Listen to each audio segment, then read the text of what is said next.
હવે અમે ગાંધી ચિંધ્યા માર્ગે બિન રાજકીય કોઈ પણ રાજકીય પદ ધરાવતો કોઈ પણ પાર્ટીનો વ્યક્તિ આ છાવણીમાં નહીં આવી શકે અને જ્યાં સુધી સંપૂર્ણ વળતર નહીં મળે ત્યાં સુધી અમારો જીવ પણ દેવો પડે તો અમે દેવા તૈયાર છીએ।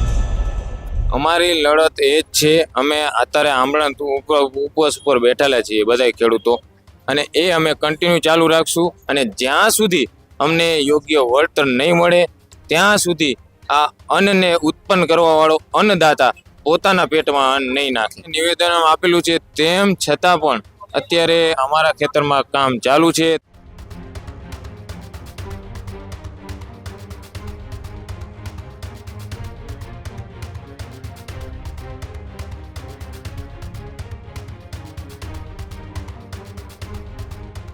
જે રીતના વીજ કંપનીઓની દાદાગીરી સામે ખેડૂતો અત્યારે આંદોલન ઉપર ઉતર્યા છે। મોરબીના જેતપર ગામે વીજ કંપનીની જે લાઈનો છે તે મુદ્દે હવે આંદોલન 2.0 શરૂ।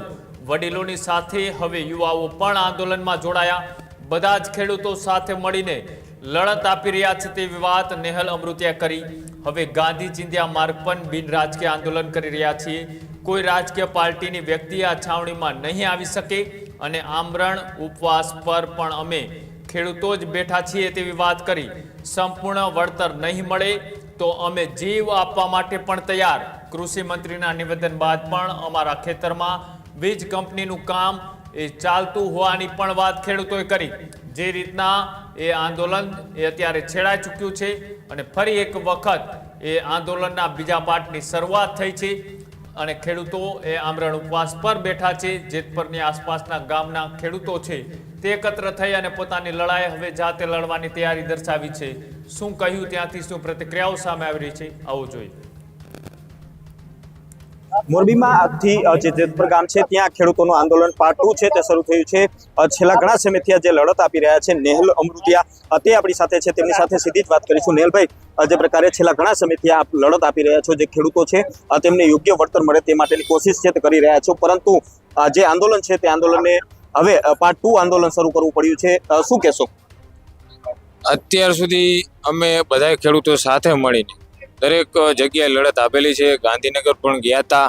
હવે અમે ગાંધી ચિંધ્યા માર્ગે બિન રાજકીય કોઈ પણ રાજકીય પદ ધરાવતો કોઈ પણ પાર્ટીનો વ્યક્તિ આ છાવણીમાં નહીં આવી શકે અને ગાંધી ચિંધ્યા માર્ગે આમળંત ઉપવાસ ઉપર અમે 5 લોકો બેઠા છીએ અને અસંખ્ય બહેનો અને ભાઈઓ પ્રતિક ઉપવાસ ઉપર બેઠા છે અને આ આંદોલનની અમે શુભ શરૂઆત સંતો મહંતોના હાથે કરેલી છે, દીપ પ્રાગટ્ય કરીને, અને જ્યાં સુધી અમને યોગ્ય વળતર નહીં મળે ત્યાં સુધી આ અન્નને ઉત્પન્ન કરવા વાળો અન્નદાતા પોતાના પેટમાં અન્ન નહીં નાખે।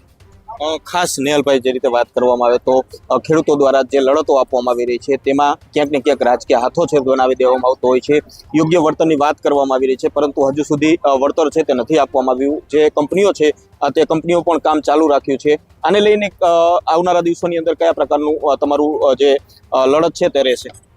અમારી લડત એ જ છે, અમે અત્યારે આંબળા ઉપવાસ ઉપર બેઠેલા છીએ બધા ખેડૂતો, અને એ અમે કન્ટિન્યુ ચાલુ રાખશું અને જ્યાં સુધી સંપૂર્ણ વળતર નહીં મળે ત્યાં સુધી અમારો જીવ પણ દેવો પડે તો અમે દેવા તૈયાર છીએ।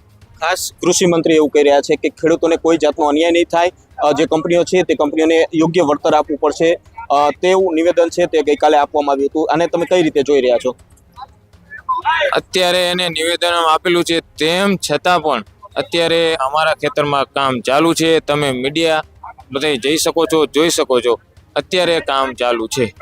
નેહલભાઈ, આવનારા દિવસોની અંદર જે ઉપવાસ છાવણી છે તેમની કઈ રીતની રણનીતિ રહેશે? કારણ કે જે રીતે માંગણી નહીં સ્વીકારે ત્યાં સુધી આમરણ ઉપવાસ કરવામાં આવશે। આવનારા દિવસોની અંદર કેવા પ્રકારના કાર્યક્રમો છે તે કરવામાં આવશે? આવનારા સમય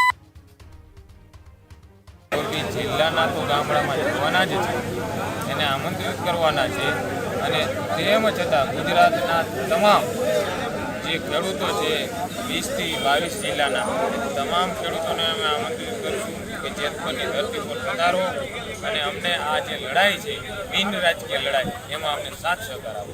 દરેક મોટી મોટી સંસ્થાઓ છે તે તમામને અમે આમંત્રણ આપશું અને તમામનો સાથ સહકાર લેશું અને અમે તાકાતથી બિન રાજકીય લડાઈ લડી અને અમારા જે હકનું છે તે હક સરકાર પાસે લઈને બિલકુલ તો બિન રાજકીય લડત લડી અને જે હકનું છે તે હક મેળવીને જ રહેશું તેવો નિર્ધાર છે તે ખેડૂતો અત્યારે કરી રહ્યા છે. રવિ સાણંદિયા, ન્યૂઝરૂમ, મોરબી. હજુ સુધી તમે અમારી ચેનલને સબસ્ક્રાઇબ નથી કરી તો અત્યારે જ ન્યૂઝરૂમ ગુજરાતને સબસ્ક્રાઇબ કરો, ફેસબુક અને ઇન્સ્ટાગ્રામ પર ફોલો કરો.